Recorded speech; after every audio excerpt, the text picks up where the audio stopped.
नमस्कार। जय माता दी, जय भवानी।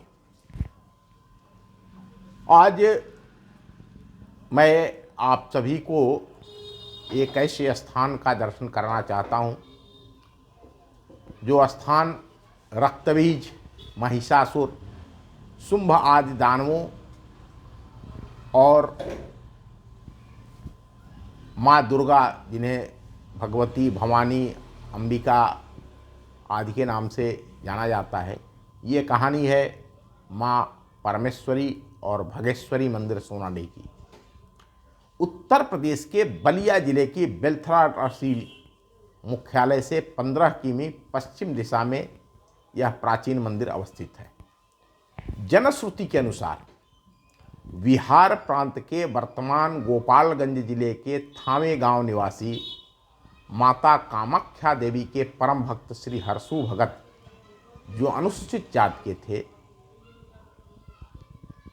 इनको पंडितों के बहकावे में बिहार प्रांत के एक राज परिवार ने इस बात को लेकर के बाध्य कर दिया था कि वह अपनी इष्ट भगवती कामाख्या देवी को बुला कर दिखावे। श्री हरसू भगत ने बताया कि माता के आने से राज्य परिवार का सब कुछ नष्ट हो जाएगा, किंतु उनके हट पर उन्होंने माता कामाख्या देवी का आवाहन किया था। माता सबसे पहले कामाख्या से छपरा के दिघवारा पहुंची थी, जहां आज अंबिका के रूप में पूजी जाती हैं। तो राजा के महल का कंगूरा गिर गया था। इसके बाद भी हरसू भगत ने समझाया कि आप हमारी बात माने, भगवती आएंगी तो आपका सब कुछ नष्ट हो जाएगा। इसके बाद भी वह नहीं माने तो माता थावे पहुंची थी, जहां आज थावे वाली माई के रूप में वह पूजित हैं। वहीं से माँ कामाख्या यह जो सुरम्य वन है, जंगल है, यहाँ विश्राम करने आई थी। यहाँ माँ भागेश्वरी के रूप में पूजित होती हैं और चैत्र नवरात्रि के बाद यहाँ प्रतिवर्ष मेला लगता है। एक दूसरे स्थानीय कथानक के अनुसार यह स्थान असुर रक्तबीज के साथ माँ काली चंडिका के युद्ध से जुड़ा हुआ है। मंदिर के दक्षिण पश्चिम दिशा में देवी और रक्तबीज के मध्य हुए युद्ध का स्थान है, जिसे रतोई ताल कहा जाता है। देवी मंदिर के उत्तर दिशा में 1 किलोमीटर की दूरी पर मटुकाडीह गांव है, जिसे मधुकैटभ से जोड़कर देखा जाता है। इस मंदिर से पूर्व दिशा में 2 किलोमीटर की दूरी पर चंद्रौल गांव है, जिसे चामुंडा से जोड़कर देखते हैं।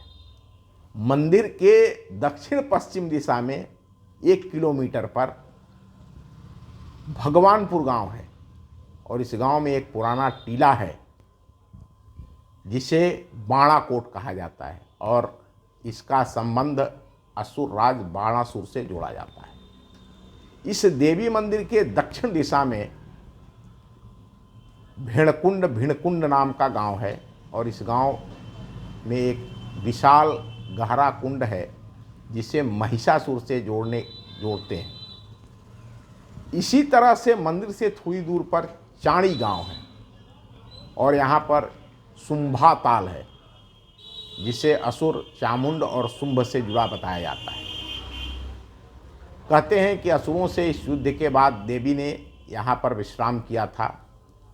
जब वो यहाँ से जाने लगी तो भक्तों ने निवेदन किए कि माता, आपने हमारे ऊपर कृपा की और अब आप चली जाएंगी तो हम लोग अनाथ हो जाएंगे। तब भगवती ने उन्हें रक्षा का वचन दे करके इस स्थान पर आने वाले भक्तों की रक्षा करने का वचन दिया था। यहाँ बहुत छोटी छोटी पिंडी के रूप में बिल्कुल अलग तरह की प्रतिमा आपको, जैसे अपने आप में कामाख्या देवी भगवती का लिंग जो स्थान है, पर्वत शिखर है, यहाँ देवी का भग बना हुआ है, उसी प्रकार से यहाँ पुरातन प्राचीन छोटी छोटी पिंडियों के रूप में देवी पूजित होती हैं। बिल्कुल कोई वो प्रतिमा और ये बाकी जो प्रतिमा वहाँ स्थान पर मंदिर में लगी हुई दिखती हैं, उन प्रतिमाओं को बाद में लगाया गया और उसका ये नहीं, जो प्राचीन भगवती का स्थान है वहाँ केवल काले रंग की पत्थर की छोटी छोटी पिंडियाँ, बहुत छोटी छोटी, जो बहुत ध्यान से देखने पर दिखाई देती हैं।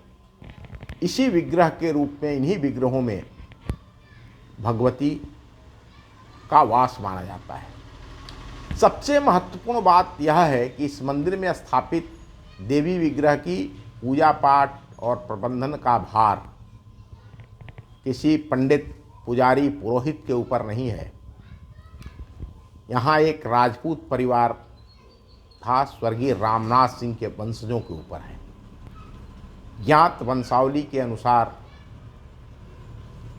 स्वर्गीय रामनाथ सिंह जी के बाद इनके पुत्र स्वर्गीय विक्रमा सिंह ने 1916 ईस्वी तक यहाँ की सेवा और प्रबंधन का कार्य संभाला। इसके बाद इनके 3 पुत्र क्रमशः श्री रमापति सिंह, श्री उदय नारायण सिंह, श्री सर्वनारायण सिंह ने 1975 तक, तथा इसके बाद इनके वंशज श्री श्रीकांत सिंह, श्री प्रसिद्ध नारायण सिंह, श्री अवधेश नारायण सिंह ने 2002 ईस्वी तक, तथा वर्तमान समय में भी इसी परिवार के लोग अपने पूर्वजों के खानदान से चली आई रही इस परंपरा को निभा रहे हैं।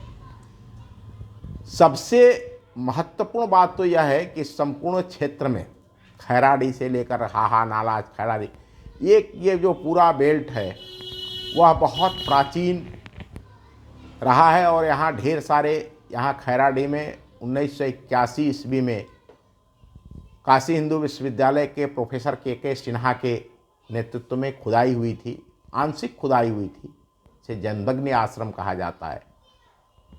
और इस पुरातात्विक स्थल पर ढेर सारे विभिन्न कालखंडों के पुरावशेष पाए गए, जिसमें से कुछ पुरावशेष काशी हिंदू विश्वविद्यालय के संग्रहालय में संरक्षित भी हैं। ये एक ऐसा क्षेत्र है और यहाँ ऐसी प्राचीन धरोहरें हैं, इस प्रकार के पुरावशेष हैं। जैसा मैंने आपको बताया, ऐसे नाले हैं, सरोवर हैं, कुंड हैं, ताल हैं, जिनको पुरातात्विक दृष्टि से, पौराणिक दृष्टि से, ऐतिहासिक दृष्टि से अगर इस पूरे क्षेत्र को, यहाँ की ऐतिहासिक पौराणिक घटनाओं को संदर्भित करते हुए, दिखाते हुए, अगर एक पर्यटन हब के रूप में, टूरिस्ट पैलेस के रूप में, प्राकृतिक टूरिस्ट पैलेस के रूप में अगर विकसित किया जाए तो यह स्थान बलिया जिले ही नहीं, बलिया, देवरिया, मऊ, इन जनपदों के लिए भी एक पर्यटन का बड़ा स्थान बन सकता है और स्थानीय लोगों के लिए रोजगार का बड़ा साधन बन सकता है। यहाँ का मुख्य बाजार बिलथरा रोड है, जो यहाँ से 10-12 किलोमीटर की दूरी पर है। लेकिन ये जो पूरा क्षेत्र है, यह क्षेत्र पर्यटन की दृष्टि से बहुत ही महत्वपूर्ण है और यह स्थान भी जिला मुख्यालय से काफ़ी दूरी पर है, लगभग 60-70 किलोमीटर की दूरी पर है। तो एक बड़ा ऐसा स्थान पर्यटन की दृष्टि से, आस्था की दृष्टि से बन सकता है, जहाँ देश विदेश के लोग घूमने और देखने आ सकते हैं। मुझे लगता है कि भारत सरकार, उत्तर प्रदेश सरकार, पर्यटन विभाग, संस्कृति मंत्रालय इस बात को संज्ञान लेगा और इस क्षेत्र के विकास के लिए, यहाँ पर्यटन विकास के लिए हमारे जो जनप्रतिनिधि हैं और जो शासकीय विभाग हैं, उन्हें इस बात का संज्ञान लेकर के इसे एक पर्यटन स्थल के रूप में विकसित करना चाहिए। धन्यवाद, नमस्कार। अगर आप सभी को हमारा यह वीडियो अच्छा लगे तो इसे पसंद करिए, अधिक से अधिक लोगों के साथ साझा करिए। धन्यवाद, फिर मिलेंगे।